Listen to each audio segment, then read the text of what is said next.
নমস্কার। অনির্বাণ ঘোষের কবিতা পয়লা বৈশাখ।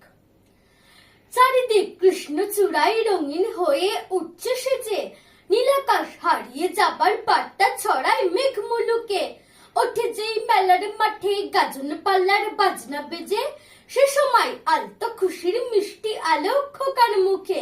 যে আলোর পরশ লেগে উধাও প্রাণীর বিষণ্ণতা, বড়রাও চাই হারাতে বালক বেলার দুঃসাহসে। অকারণ চমক জাগায় চিত্তে চপল চঞ্চলতা, সে সময় বুকের ভিতর উথলে ওঠে পয়লা বৈশাখ।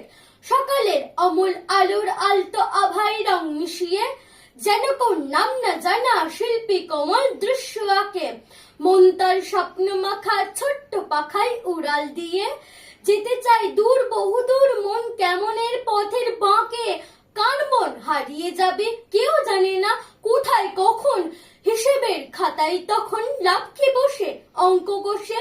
ঝিলমিল নতুন আলো চতুর্দিকে ছড়ায় যখন, সে সময় বুকের ভিতর উথলে ওঠে পয়লা বৈশাখ।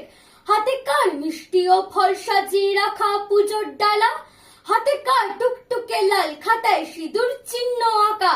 রাঙা পাড় নতুন শাড়ি খোপাতে জুঁই ফুলের মালা, বাঙালির নিজস্ব ঐতিহ্য নিয়ে জড়িয়ে থাকা।